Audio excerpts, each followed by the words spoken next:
When you were a kid, I imagine that you probably dreamed about being an astronaut, going into space and seeing what it would be like to explore the stars. Or if I'm talking to the youth of today, it's probably being a YouTuber, but you know what, goals and all that. And no, I don't mean a YouTuber like me, I mean a successful one. But despite what your dream job is, there are always downsides, including being an astronaut. That's right, the stunning views, the zero gravity, the thrill of exploration, all of these things come with the negative. So, buckle up your seatbelts, harnesses, and let's dive into why travelling into space is more like a science fiction horror than it is a dream come true. Imagine spending months in a place where your muscles are about as useful as a chocolate fireguard. The weightlessness of space is pretty rad. Somersaults and bicycle kicks to your heart's content. But in microgravity, the lack of gravitational pull means your muscles don't need to support your body's weight, leading to muscle atrophy. Astronauts can lose up to 20% of their muscle mass in just a few weeks. So yeah, whilst it's the best damn Weight Watchers program you'll ever be on, a little bit too long in that environment can well and truly have a detrimental impact on your health. There is something a little bit more than muscle loss. With muscles you can pump some iron and get them back, but something else that you could lose is bone density. Yeah, that's going to take quite a lot of milk to come back. At the same time in space, these astronauts, they lose minerals, becoming weaker and more prone to fractures. Astronauts can experience up to 1 to 2% bone density loss per month, which, whilst it doesn't sound like a lot, over time, particularly for a long trip, can be quite detrimental, and it means their bones will become about as sturdy as playing snooker with a rope. This loss of bone density, as noted by NASA, was primarily noticed in the spine of all places, which, if I lost percentages of my bone density from my spine, yeah, I'm staying down here, thanks. And for those that were in bottom set in maths, for an astronaut that is on a 6-month space mission, that is roughly upwards of 10% of their bone density could be lost. Bone loss can even lead to early onset of osteoporosis because of spaceflight. That alone makes me want to stay on this sweet, sweet gravity-filled marble we call Earth. But hey, here's another terrifying prospect for you. In space, bodily fluids simply don't know which way to go. So they tend to migrate towards your head, basically filling you up and causing your face to puff up like you've just had a disastrous run-in with a giant intergalactic space hive. At least it's going to your head than other places, but still, this is not a very nice prospect. So yes, put those dirty thoughts to one side, your junk is not getting bigger in space, because that is a pretty big plus if I've ever heard of one. This fluid shift also increases pressure on the eyes, leading to vision problems and increased intracranial pressure. About 2/3 of astronauts experience vision problems, a condition termed spaceflight-associated neuroocular syndrome, otherwise known as SANS. It's a real headache. Literally. Space might be the final frontier, but it's also a cosmic tanning salon from hell.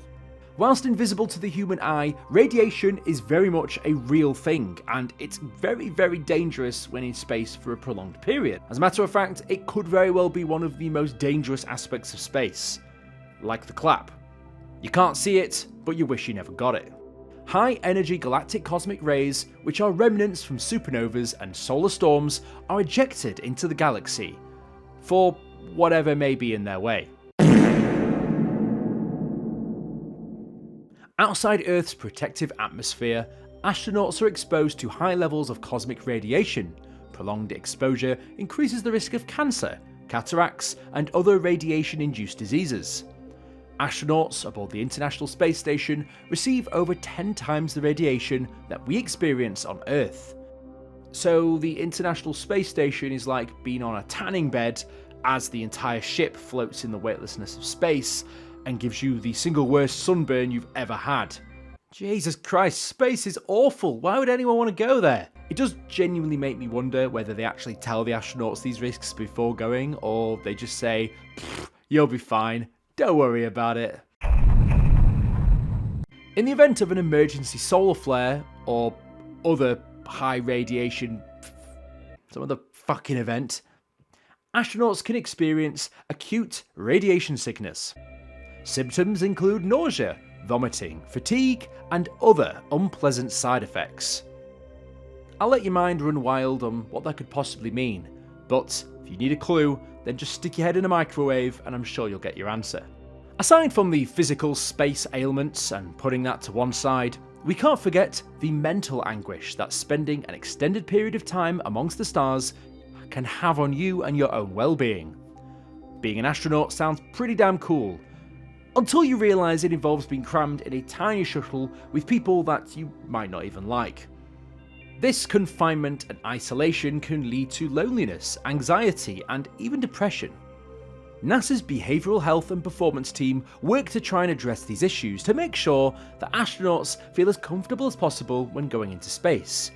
This even starts from the early days as to when they form the crew, because they need to know that everybody going in this tin can of a spaceship all are going to get on with each other and aren't going to be tearing each other's hair out by the end of the trip.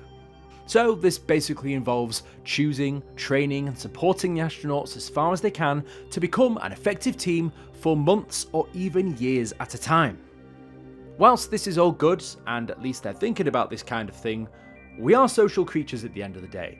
Meaning that, whilst yes, it's good that you can talk to the same few astronauts with you during the trip, there's only so many times you can have a conversation about the weather, which is nothing because you're in space. So yeah, they must have to think of a lot of topics of conversation to keep themselves interested. It's even the little things that can completely change our perspective on reality, and something so small that could be the trigger for you to finally snap and turn this space mission into an alien movie. It gets even worse than that.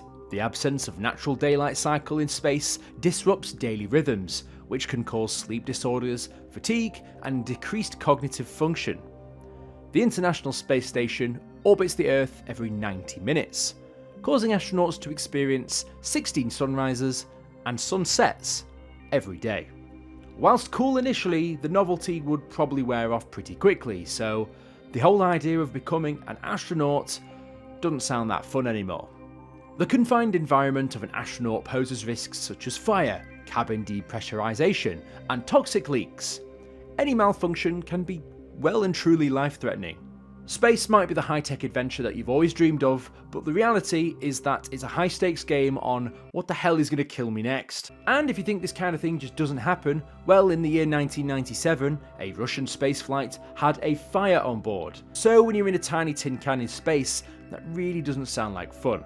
Spacewalks do sound fun, until you realise that they expose you to the vacuum of space, extreme temperatures, and the risk of something called micrometeoroid impacts. I'm the kind of person that doesn't really find the cold too bad, but the warmth is pretty bad. If it's warm, then I will basically just melt. So I don't think that space flight would be good for me either. Temperatures can swing from minus 250 degrees Fahrenheit in the shade to 250 degrees Fahrenheit in the sunlight. Yeah, if I go to space, I'm being turned into Swiss cheese. And not the good kind. Space is, far. As in real fucking far. Not space itself, mind you, but I mean, if you're gonna go to somewhere like the moon, or a planet, or something like that, even if you're just gonna be floating around in our atmosphere for a while, it's not really close. It's a no-brainer that being on such a mission for months at a time can have such an emotional toll on you. But even if you manage to survive all of that, there are other problems to consider, such as when you make it back home. Upon returning to Earth, astronauts face the challenge of readapting to gravity. This can result in balance disorders, cardiovascular issues, and something called orthostatic intolerance, where the body struggles to regulate blood pressure when standing up. After floating around like a graceful space dolphin, returning to Earth's gravity feels like becoming a clumsy earthbound giraffe. It could take weeks or even months for astronauts to fully recover. Extensive rehabilitation is required. This includes muscle strength, bone density, and overall fitness to get you back to a state as you would have been before you left for the stars. This process can be long and arduous, almost like training for a marathon, which is something that I have absolutely no experience in. The European Space Agency says that astronauts coming back from the International Space Station should have, at minimum, 45 days of rehabilitation, So this is certainly not an overnight process. Oh yes, oh damn, it gets worse. And no, I've just realised that even when writing this script, I've not even talked about the fact that your shuttle may even explode when getting launched. Here are some examples. Awful, well and truly awful, but the other thing we've got to consider are the people that come back from space, and it's not just the ones that manage to make a full recovery, because for some, that just simply isn't possible. A significant number of astronauts develop vision problems due to prolonged exposure to microgravity. This condition, known as spaceflight-associated neuroocular syndrome, Jesus Christ, that was a mouthful, can lead to lasting vision impairment. About 30% of astronauts on short-duration missions and 60% on long-duration missions report vision changes. Imagine spending your entire spaceflight staring at the stars, only to get back to Earth and realise that you just can't see anything at all. Beyond this, changes to cardiovascular function due to fluid shifts and a lack of physical exertion in microgravity can lead to long-term cardiovascular issues. Research shows that astronauts may experience stiffness and other changes that could increase their risks of heart disease. This ain't for the faint of heart. Literally. This is all pretty scary stuff, and really I think the only thing we can take away from this is health is wealth, and you should be thankful for what you've got, because if you're living and working in that sort of environment, it can well and truly have a massive impact on you, your health, and your well-being. Because my bone density is something that I care a lot about. Well, it wasn't until after making this video, and now I can't stop thinking about it. So yeah, astronauts. As far as occupational hazards go, I think they're pretty high on the list, if you ask me. Like, comment, subscribe. Houston, we have lowered bone density. My God, someone help me.